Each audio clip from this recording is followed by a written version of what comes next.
Lauren Nguyen's dressing room smelled of lilies and fresh paint. Someone from the front of house staff had left a crystal vase of late spring blooms beside the mirror, and the newly resurfaced walls gleamed beneath the incandescent bulbs.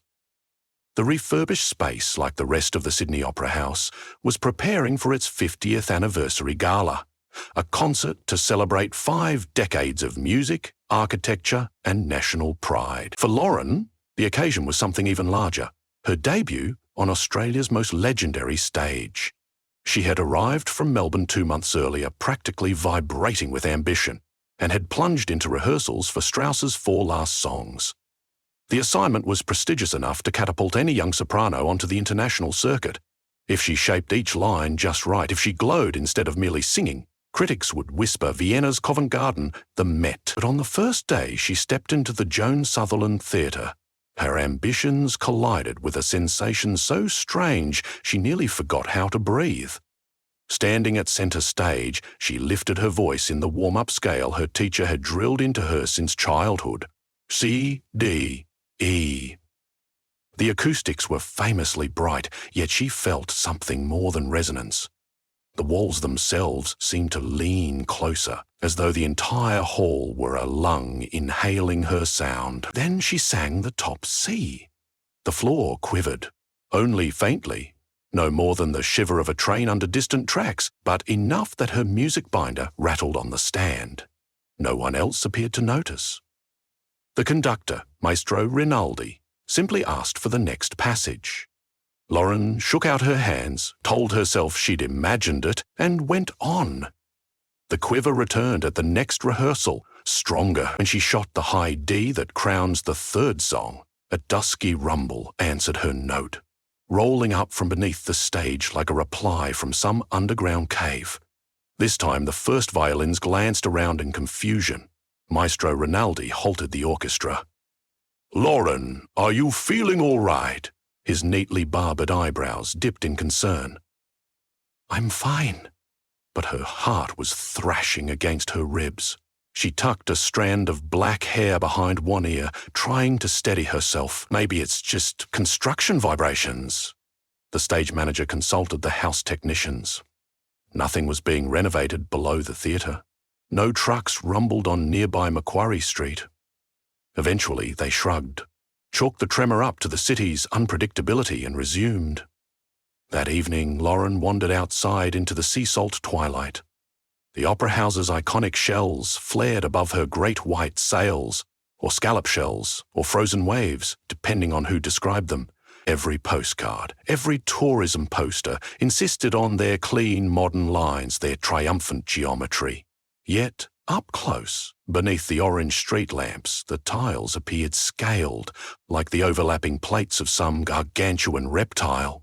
She traced one curve with her eyes until it vanished against the night sky, and a flicker of a childhood memory surfaced, her Vietnamese grandmother reading in slow, careful English from an illustrated book of world landmarks. The page on the Opera House had mesmerized 6-year-old Lauren, not because of its architecture, but because of Grandma Twee's offhand remark, delivered in a conspiratorial whisper. "Eggshells, hiding dragons, little bird. Someday they might hear your song." Back then, Lauren had giggled and returned to colouring. Dragons. Grandmothers said such things. Yet standing under the real building now, she felt the same prickling wonder. A voice interrupted her thoughts, smooth, accented, somehow ageless. "First time performing here?" She turned. An elderly man in a charcoal coat rested on the balustrade, watching the harbour's black water. Under the brim of a flat cap, his eyes glinted like chips of obsidian. "Yes," she answered. "I'm here for the gala." "Then you've met the little earthquakes. So people do notice them." Relief surged through her. "Do you know what causes them?" He patted the curved stone. "The same thing that keeps these shells standing. Old magic, new disguise." Before she could press him, he pushed away from the railing. "Careful with those top notes, Miss Nguyen. There are hearts here older than Sydney, and if you wake them, they will come hungry." He tipped his cap and walked towards Circular Quay, soon swallowed by city lights. Lauren slept restlessly that night. half dreaming of scales beneath white tiles, of giant hearts pulsing in rhythm with her breath. By dawn, she had dismissed the images as nerves. 3 weeks remained until opening night. They were packed with stage runs, costume fittings, press interviews. Each day during rehearsal, the tremors reappeared whenever she sang a note above high B. By now, the phenomenon was impossible to ignore. Music stands jittered, the grand piano's lid rattled, dust trickled from the fly tower. The company hired engineers who found no structural weakness, no settling foundation, no malfunctioning HVAC units. The government sensitive to anything endangering its world heritage, Jules sent a pair of white-collar inspectors. They carried seismographs, took readings, and left with politely blank expressions.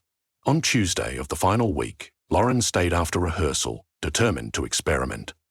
Alone on the dark stage, lit only by the glow of the exit signs, she inhaled and produced a pianissimo high C soft as a thread of silk. Even at that volume, a low metallic groan answered. She pushed the note higher, letting it bloom into a C sharp. The groan changed pitch, aligning itself a minor third below, as if tuning. A spiderweb crack etched itself across the stage floor, the timber popping like dry bark. Lauren cut off the note. Silence perched, brittle. She crouched, tracing the new fissure with trembling fingers. Faint heat seeped through the boards. Footsteps sounded in the wings. Startled, she rose. The elderly man in the charcoal coat emerged from the shadows. "You," she said, voice hoarse. "Who are you?" He bowed slightly. "Kai Tran. Once I was clerk to Jordan Utzon, the architect. When politics forced him from the project, I stayed. Someone had to tend to the secret within." "The secret?" She looked at the cracked floor, then up at the soaring white shells beyond the proscenium arch. "They're not just concrete and ceramic, are they?" "They're eggs, Miss Nguyen. Dragon eggs laid here before the first people walked this land.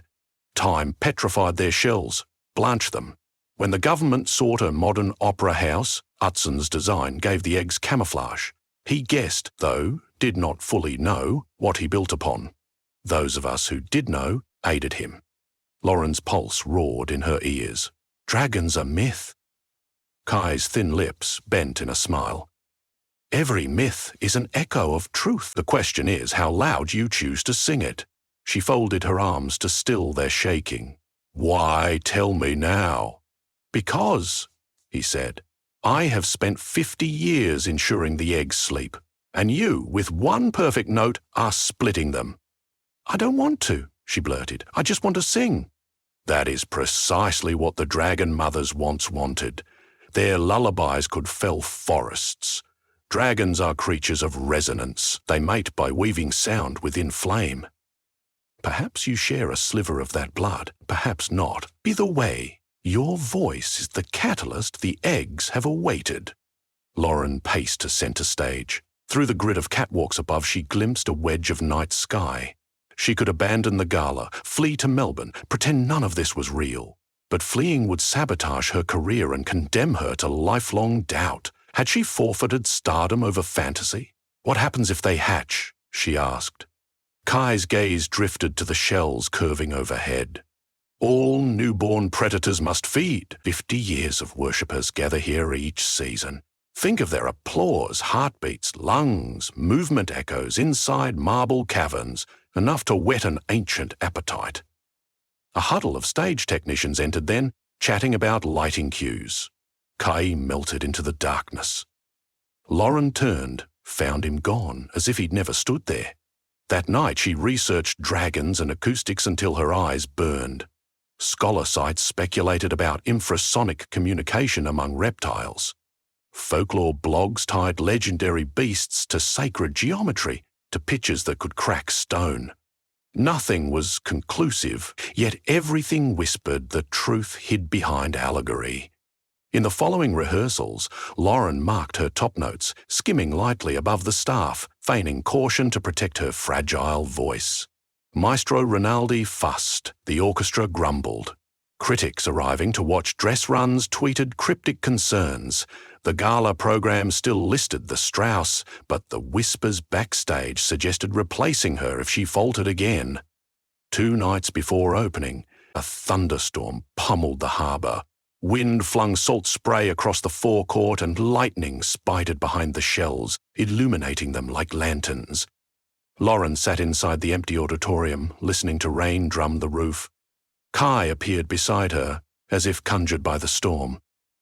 "I've decided," she told him, before fear could silence her. "I will keep my notes lower, maybe request a different piece." He regarded her kindly. "You might. Someone else, someday, will sing high enough. The eggs cannot sleep forever. Perhaps the best guardian is not one who suppresses them, but one who guides their birth." "I'm a singer, not a beast handler." "You are what this moment requires." He pressed a card into her hand, a graphite sketch of the Opera House shells, annotated in Utzon's meticulous handwriting. Circles intersected, marked with symbols for musical intervals. A map of pressure nodes. If you hatch them, direct their emergence toward the water, dragons are drawn to the moon's reflection. They may leap to the sea rather than the crowd. She stared at the diagram. "Why trust me?" "Because your grandmother's lullabies echoed in these halls the week before they capped the roof. I remember a little girl chasing seagulls while her grandmother sang to keep the workers cheerful. The dragon eggs stirred then, but they did not crack. They recognized restraint in that song. I gamble they will recognize it in you." Lauren clutched the card until her knuckles blanched. Rain rattled the stained glass foyer windows like a timpani roll, a conductor counting her in. Opening night arrived. The gala audience, politicians, diplomats, millionaires, music lovers in glittering gowns filled every seat. Cameras flashed, the house lights dimmed. Lauren waited in the wings, satin gown shimmering copper beneath footlights. The score for 4 last songs lay open on a music stand. She could sing it, safely dropping the climactic high E flat an octave. She could finish modestly, preserve the eggs, and walk away with her life intact. But she pictured the eggs beneath the stage, hearts beating slow as continents. They had waited millennia. Would postponing the inevitable help anyone? If she birthed them carefully, if they truly bolted for the Pacific, perhaps no one would die. Perhaps dragons could find new myths far from human cities. And if not, if catastrophe followed, then history would remember that a soprano chose one impossible hope over complacent fear. The house darkened. Maestro Rinaldi raised his baton. Violins unspooled, Strauss's opening sunrise, horns broad as horizon. Lauren stepped forward into the heat of the spots. Wordless soprano line bloomed, she-shaped vowels round and luminous. The hall cradled her sound like a chalice. Somewhere below, something vast awakened. Song 2, September, ended with her floating high A's through still air. A faint tremor rippled the boards. Sweat beaded under her wig. The audience remained blissfully unaware, breathing as one enormous organism. Song 3 approached, the one with the dangerous D. She caught Maestro Rinaldi's eye. He sensed her anxiety, offered a discreet nod of encouragement. Lauren inhaled, launched the first phrase. The note rose toward the rafters, and the floor bucked. Gasps fluttered through the crowd. A double bassist nearly dropped his bow. Lauren steadied herself, mind racing over Clay's sketch. Pressure nodes. The eggs under shell 3 aligned with the second balcony's left side. She angled her body there, turned the high D into a laser, etching sound into that coordinates. A sharp crack answered. Somewhere above a tile slipped, smashing on an access platform. Dust drifted like confetti. Panic flickered across Maestro Rinaldi's face. He gestured for a halt, but Lauren ignored him. She could feel the eggs listening. Not hungry curious, as children pressing ears to a wall. She pivoted, aiming her next note toward the stage right wing, toward the open harbour. The tremor rolled that direction, floorboards rippling beneath black tie shoes, strings skidded sour. Someone in the mezzanine screamed. Yet most of the audience sat frozen, enchained by awe or disbelief. The soprano at center stage commanding the building like an instrument. Final song? Im Abendrot. At sunset, the text wonders, is this perhaps death? She took the question into her lungs, but sang it as, is this perhaps birth? Warm copper of her timbre grew toward the climactic high E flush. She saw the spot on Kay's map, 5 meters downstage, 2 meters left where the shell thinnest. She walked there, skirts whispering, planted her heels. She sang the E-flat. It shivered glass, soared through the sails, pierced cloud. The world fractured. With a boom that eclipsed the orchestra, a section of the stage erupted like a breaching whale. White shards, tile, concrete, something like porcelain and something like bone sprayed the pit. From the wound emerged a serpentine head, sleek as pearl, eyes molten gold. Its first exhale carried sparks, but no flame, a newborn tasting oxygen. Audience members surged to their feet, terror breaking into chaos.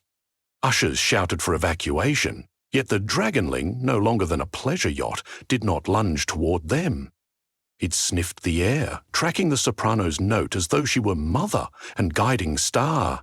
Lauren held the pitch until her vision speckled, then let it fall into silence. She turned, faced the gaping hole that revealed not girders but a hollow nest of curved chambers glowing faintly from bioluminescent veins. 7 other eggs nestled within, hairline cracks zigzagging their shells. Remember the water, she thought, the moon's reflection. She began to hum not the Strauss now, but the Vietnamese lullaby Grandma Twai had sung. A cradle song rocking on open fifths. She walked backward toward the stage door that opened onto the broad steps leading to Benelong Point's seawall. The Dragonling followed, sinuously navigating smashed chairs and music stands. Its wings unfolded, sails matching the geometry of the opera house above. When she reached the threshold to the night air, she modulated upward, brightening the lullaby into a beckoning beacon. Outside, the harbour spread black and starlit. The Dragonling scented brine chirruped, an oddly bird-like note, and launched itself skyward. In 2 wing beats, it splashed into the water, sending geysers of phosphorescence into the air. It vanished beneath, a pale comet headed for the open Pacific. Inside, vibrations stilled. The remaining eggs settled, their cracks pausing, as though satisfied one of their number had scouted the world and would return with news. For now they slept again. Sirens shrieked along Macquarie Street. Security floodlights painted the opera house in strobing white.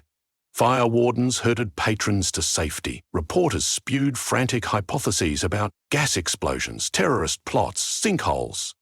Only Kay, appearing at Lauren's side, understood. You sang them a horizon, he said, voice thick with wonder. I sang them a choice, she corrected, throat raw I had to make, or someday someone would make for me. She expected fear to strike now, of authorities, of lawsuits, of dragons yet unborn. Instead, she felt a quiet exhaustion, deep as the ocean where her hatchling swam. In the days that followed, officials interrogated her. She claimed ignorance of the geological oddity. Tests found pockets of unique mineral hollows beneath the structure. Explanation enough for the press. The gala's damage repairs would cost millions. The critics' reviews were confused but oddly reverent. They spoke of a performance earth-shattering in its emotional honesty. Lauren withdrew from upcoming engagements, citing health. She rented a modest flat overlooking the harbour, close enough that on sleepless nights she could watch moonlight silver the white shells. Engineers sealed the breached stage, but she knew the patch was temporary. Somewhere down there, 7 eggs waited, dreaming in frequencies no instrument could record.